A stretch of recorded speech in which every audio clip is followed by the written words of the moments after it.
Yeah, I think if you look at 2022 and what's unfolded this year, what's been different compared to say 21 and the 18 months before is we've seen a dramatic change in the environment from a mortgage perspective. So what we've realized, I think, is what we've always thought was going to happen.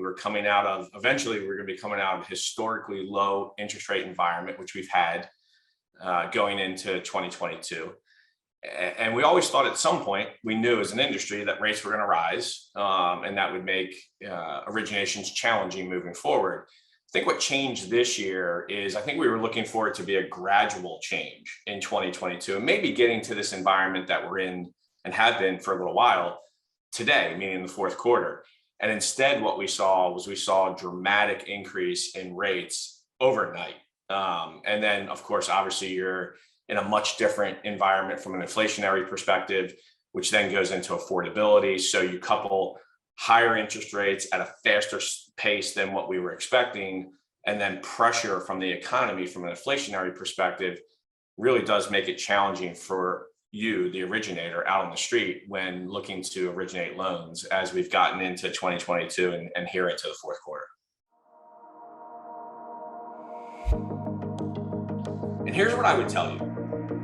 A lot of the conversations I'm having are extremely positive from your side of the table in regards to strategy shift, change in product, diversification on your end. I do think 2023 is going to be a good year. I think it's probably going to come in around the 2 trillion, right? And quite honestly, if I would have told you we were going to be in a 2 trillion market in 2023 before the pandemic, where we hit the 4 trillion markets, a 2 trillion market was the benchmark. If it was a 2 trillion overall mortgage market, it was a really good year. So I think we're probably going to be in that, maybe 1.5 to 2 trillion next year marketplace from at least the economists that we're reading, and who knows, that could change.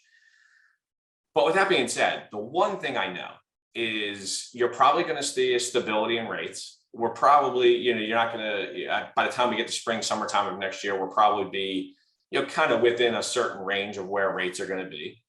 I think affordability will be not less of an issue, but probably not as great as an issue as it is today. I think there'll be more inventory on the market from a housing perspective, which is causing part of the problem, right? You have high rates, you have inflation, you have an affordability issue, and you have a lack of inventory. So you still have prices that are probably at the higher end of the market. We started to see some corrections in some areas. The interest rate environment in 2023 could see some more upside. I think we think probably Q2, Q3, maybe we might start to see a leveling off. Until then, I wouldn't bet against the Fed continuing to raise rates, trying to cool off the economy, push us towards that recession. And then towards the end of 23, we'll start to see the effects of that. And then they'll have to let off the gas and start dropping rates again, right? So we'll get those moments in time like we've had in prior cycles where we'll come in on a Wednesday and it'll be, hey, the Fed had an emergency meeting and dropped rates 25 basis points or 50 bips, trying to get the economy jump started again. And then we'll be off into, the election year as well. So historically, election years means lower rates. You can read into that. It's kind of very interesting stat, but it happens. So it's all kind of aligning towards that as we go into that 2024 election, that we're going to see rates go up a little bit, and then we should start heading back down there towards the end of 23. Yeah, so when the market's fluctuating, it's easy to get caught up in those fluctuations and the volatility and the ups and downs every day of rates. I think it's the best way to get through this really is just to focus on the consumer, focus on getting that loan locked. Don't worry about if it's today we're off a little bit or we're up a little bit. Rates are trading in somewhat of a range now. We've shot up at a pace that we haven't seen, and rates are somewhat in a range. but I wouldn't gamble on trying to hold off on locking a loan, thinking that this market will come back anytime soon, because it's highly likely that it won't for a while. And it's just, you're taking a chance. When rates rise, they can rise a lot faster than they ever go down. This is a different cycle that we're in right now. And a lot of originators in this that might see this maybe haven't been in this cycle before. They're going to have to work harder than they've ever worked before. And I'll give you an example.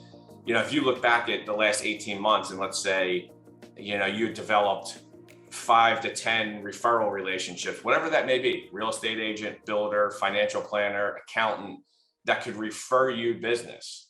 You're probably going to need to double that in the rest of this year and really setting yourself up into the future. What I mean by that is if you had 10 referral relationships, you're probably going to minimum need 20.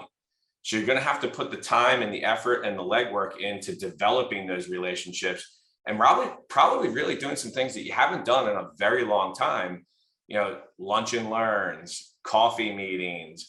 The way we go about meeting individuals today, like real estate agents, is much different because nobody's in their office anymore. So coming up with a game plan, coming up with a strategy, and then really doubling or tripling your efforts. I mean, if you're making 10, 15 phone calls a day to try to build referral relationships, you might need to make 30 or 40.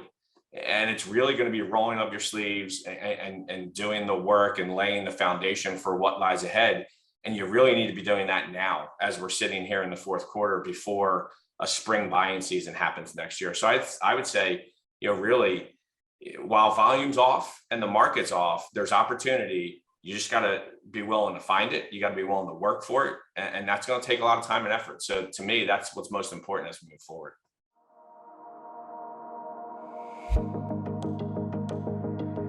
Yeah, I think that's one thing about Flagstar is they've been in the TPO, the third party space, for a long time, decades. And not only that, we're a full service type of lender, right? We can provide warehouse financing, we can help subservice loans, we can kind of vertically or horizontally integrate depending on how you look at that. And I think that's a big checkbox when you're looking for a partner, is that longevity, the solid foundation. We're not just a monoline business. We do have other areas within the bank itself. And so as we go through these cycles, depending on if we're in a trough or on a peak, the mortgage business will generate some income for the overall entity. If rates rise, we have the bank side that's kind of kicked in now and helping to generate the revenue that the bank needs to move forward. So the multi-pronged business, but also you've got some experts here that are, the tenure of the staff is very unusual for the mortgage business. We have account executives that have been here 15, 20 plus years, and you just don't see that. And there's a reason for that. They've been through the ups and downs, and they've seen the cycles, and they know that when we come out the other side of this current cycle, that Flagstar will be even stronger than probably when we went in. So I think there's a few factors there, but a big part of that is our people and our folks, and it goes across the entire platform, not just with sales, but operations and some secondary folks too have been here for a long time. Change doesn't just impact you, loan officer, owner of a broker shop, lender on the outside. It obviously impacts us as the lender, right? So as we've gone throughout 2022, one of the things we've tried to do is there's been probably 2 or 3 things we've done. I would say the first thing and the most important thing is we've been very consistent, like we have for the last 35 years, supporting our business partners from an operations perspective, meaning from an underwriting and a closing perspective. That's first and foremost. And then secondly, I think probably one of the most important things is we've continued to expand our product line to give you the products that you need to compete in this marketplace. And a couple of examples of that, right?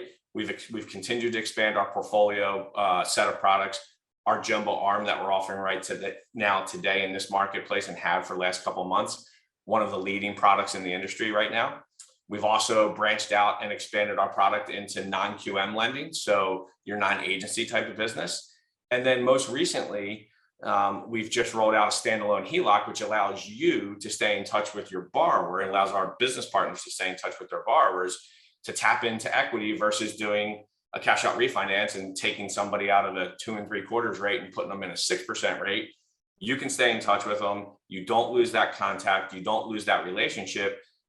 They get to keep the low interest rate that you helped them get 6, 7, 8, 9 months ago and take out a standalone HELOC with us as the bank, as the institution that you're doing business with. So I think those are probably some key things that we've done over the last 6 to 9 months to help you stay competitive in a marketplace that's ever changing.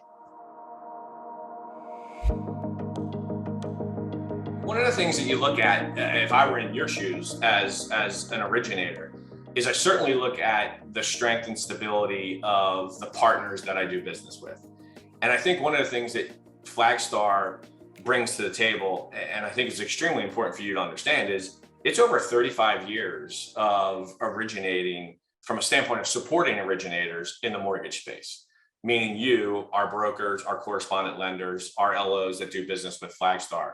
And again, I'll say that it's over 35 years. So if you think about that, think about all of the cycles that we've seen, been a part of, managed through, came out the other side, and still there to always be there for our business partners. And again, the company is rooted in mortgage. It's deep in our DNA. It's who we are, especially in TPO. That's where the mortgage company really started and was founded. And we've never exited a space that we've entered into. And we have the financial strength and the wherewithal to see through, times like we're going into right now that we're starting to, witness and feel. That's one thing you can count on: the commitment to the space, the commitment to the industry, the 35-year history of being able to navigate through all these things and come out the other side for you, our business partner, is something that we're extremely proud of. I'm extremely proud of. And I'll give you an example. Our account executives that support you on average have been with Flagstar for 16 years. I think that speaks volumes to who we are. I think it speaks volumes to what we do to not only support our AEs, but in turn to support you, our business partner. And we've been doing that for 35 years. And we're going to do it for another 35 years.